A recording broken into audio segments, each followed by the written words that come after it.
Hey friends, we're reading The Phantom Tollbooth by Norton Juster, and we're in chapter 12. It's The Silent Valley. How agreeable and pleasant this valley is, thought Milo, as once again they bounced along the highway with the humbug humming snatches of old songs to his own vast amusement, and Talk sniffing contentedly at the wind. I really can't see what Dr. Discord was so concerned about. There certainly couldn't be anything unpleasant along this road, and just as the thought crossed his mind, they passed through a heavy stone gateway, and everything was very different. At first it was difficult to tell just what had changed. It all looked the same and it smelled the same, but for some reason nothing sounded the same. "I wonder what happened," said Milo. At least that's what he tried to say, for although his lips moved, not a sound came from his mouth.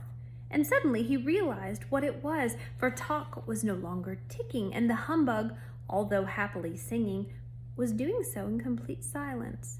The wind no longer rustled the leaves, the car no longer squeaked, and the insects no longer buzzed in the fields.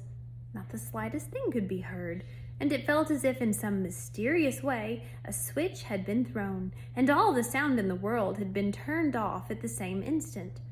The humbug, suddenly realizing what had happened, leapt to his feet in terror, and Talk worriedly checked to see if he was still keeping time.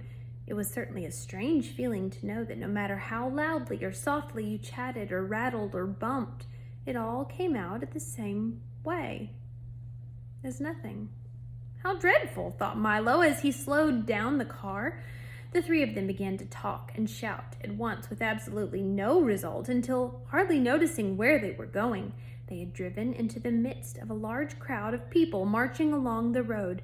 Some of them were singing at the top of their non-existent voices, and the others were carrying large signs which proclaimed, "Down with silence! All quiet is no diet! It's laudable to be audible! More sound for all!" And one enormous banner simply stated, "Hear, hear." Except for these and the big brass cannon being pulled along behind, they all looked very much like the residents of any other small valley to which you've never been. When the car had stopped, one of them held up a placard which said, "Welcome to the Valley of Sound," and the others cheered as loudly as possible, which was not very loud at all. "Have you come to help us?" asked another, stepping forward with this question. "Please," added a third. Milo tried desperately to say who he was and where he was going, but to no avail. As he did, 4 more placards announced, "Listen, strike through, look carefully, and we will tell you of our terrible misfortune." And while 2 of them held up a large blackboard, a third, writing as fast as he could, explained why there was nothing but quiet in the Valley of Sound. "At a place in the valley not far from here," he began, "where the echoes used to gather and the winds came to rest, there is a great stone fortress, and in it lives the Sound Keeper who rules this land. When the old King of Wisdom drove the demons into the distant mountains, he appointed her guardian of all sounds and noises, past, present, and future. For years, she ruled as a wise and beloved monarch, each morning at sunrise releasing the day's new sounds to be borne by the winds throughout the kingdom, and each night at moonset, gathering in the old sounds to be catalogued and filed in the vast storage vaults below." The writer paused for a moment to mop his brow, and then, since the blackboard was full, erased it completely and continued anew from the top. "She was generous to a fault, and provided us with all the sound we could possibly use, for singing as we worked, for bubbling pots of stew, for the chop of an axe and the crash of a tree, for the creak of a hinge and the hoot of an owl, for the squish of a shoe in the mud, and the friendly tapping of the rain on the roof, and for the sweet music of pipes and the sharp snap of winter ice cracking to the ground." And he paused again as a tear of longing rolled from his cheek to his lip with the sweet, salty taste of an old memory. "And all these sounds when once used, would be carefully placed in alphabetical order and neatly kept for future reference. Everyone lived in peace, and the valley flourished as the happy home of sound. But then things began to change, slowly at first, and then in a rush. More people came to settle here and brought with them new ways and new sounds, some very beautiful and some less so. But everyone was so busy with the things that had had to be done that they scarcely had time to listen at all. And as you know, a sound which is not heard disappears forever and is not to be found again. People laughed less and grumbled more, sang less and shouted more, and the sounds they made grew louder and uglier. It became difficult to hear even the birds or the breeze, and soon everyone stopped listening for them. He again cleared the blackboard, as the humbug choked back a sob and continued writing. The sound keeper grew worried and disconsolate. Each day there were fewer sounds to be collected, and most of these were hardly worth keeping. Many people thought it was the weather, and others blamed the moon, but the general consensus of opinion held that the trouble began at the time that rhyme and reason were banished. But no matter what the cause, no one knew what to do. Then one day Dr. Discord appeared in the valley with his wagon of medicines and the bluish smoggy din. He made a thorough examination and promised to cure everyone of everything, and the sound keeper let him try. He gave several bad-tasting spoonfuls of medicine to every adult and child, and it worked. But not really as expected, for he cured everybody of everything but noise. The sound keeper became furious. She chased him from the valley forever and then issued the following decree. From this day forward, the Valley of Sound shall be silent. Since sound is no longer appreciated, I hereby abolish it. Please return all unused amounts to the fortress immediately. And that's the way it has been ever since, he concluded sadly. There is nothing we can do to change it, and each day new hardships are reported. A small man, with his arms full of letters and messages, pushed through the crowd and offered them to Milo. Milo took one which read, Dear Soundkeeper, we had a thunderstorm last week, and all the thunder still hasn't arrived. How long should we wait? Yours truly, a friend. Then he had a telegram, which stated, Band concert, great success. Stop when we may... This is a telegram, forgive me. Band concert, great success. Stop. When may we expect the music? Stop. Now you see, continued the writer, why you must help us attack the fortress and free sound. What can I do? Wrote Milo. You must visit the Soundkeeper and bring from the fortress one sound, no matter how small, with which to load our cannon, for if we can reach the walls with the slightest noise, they will collapse and free the rest. It won't be easy, for she is hard to deceive, but you must try. Milo thought for just a moment, and then with a resolute I shall, volunteer to go. Within a few minutes he stood bravely at the fortress door. Knock, knock, he wrote neatly on a piece of paper, which he pushed under the crack. In a moment the great portal swung open, and as it closed behind him, a gentle voice sang out, Right this way, I'm in the parlor. Can I talk now? Cried Milo happily, hearing his voice once again. Yes, but only in here, she replied softly. Now do come into the parlor. Milo walked slowly down the long hallway and into the little room where the Soundkeeper sat listening intently to an enormous radio set whose switches, dials, knobs, meters, and speaker covered one whole wall, and which, at the moment, was playing nothing.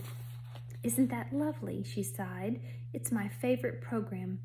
15 minutes of silence, and after that there's a half hour of quiet, and then an interlude of lull. Why, don't you know that there's almost as many kinds of stillness as there are sounds? But sadly enough, no one pays any attention to them these days. Have you ever heard the wonderful silence just before the dawn? She inquired. Or the quiet and calm just as a storm ends? Or perhaps you know the silence when you haven't the answer to a question you've been asked? or the hush of a country road at night, or the expectant pause in a room full of people when someone is just about to speak, or, most beautiful of all, the moment after the door closes and you're all alone in the whole house. Each one is different, you know, and all very beautiful if you listen carefully. As she spoke, the thousands of little bells and chimes which covered her from head to toe tinkled softly, and, as if in reply, the telephone began to ring too. For someone who loves silence, she certainly talks a great deal, thought Milo.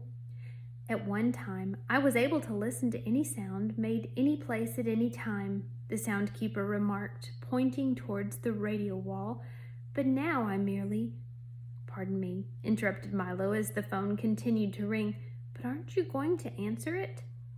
"Oh, no, not in the middle of the program," she replied, and turned the silence up a little louder. "But it may be important," insisted Milo. "Not at all," she assured him. "It's only me. It gets so lonely around here, with no sounds to distribute or collect, that I call myself 7 or 8 times a day, just to see how I am." "How are you?" he asked politely.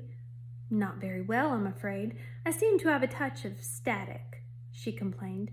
"But what brings you here? Of course, you've come to tour the vaults. Well, they're usually open to the public only on Mondays from 2 to 4, but since you've traveled so far, we'll have to make an exception. Follow me, please." She quickly bounced to her feet with a chorus of jingles and chimes and started down the hallway. "Don't you just love jingles and chimes?" "I do," she answered quickly. "Besides, they're very convenient, for I'm always getting lost in this big fortress, and all I have to do is listen for them, and then I know exactly where I am." They entered a tiny cage-like elevator and traveled down for fully 3/4 of a minute, stopping finally in an immense vault whose long lines of file drawers and storage bins stretched in all directions from where here began to where there ended, and from floor to ceiling. "Every sound that's ever been made in history is kept here," said the soundkeeper, skipping down one of the corridors with Milo in hand. "For instance, look here." She opened one of the drawers and pulled out a small brown envelope. "This is the exact tune George Washington whistled when he crossed the Delaware on that icy night in 1777. Milo peered into the envelope, and sure enough, that's exactly what was in it.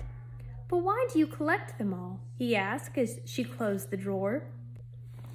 "If we didn't collect them," said the soundkeeper as they continued to stroll through the vault, "the air would be full of old sounds and noises bouncing around and bumping into things. It would be terribly confusing because you'd never know whether you were listening to an old one or a new one.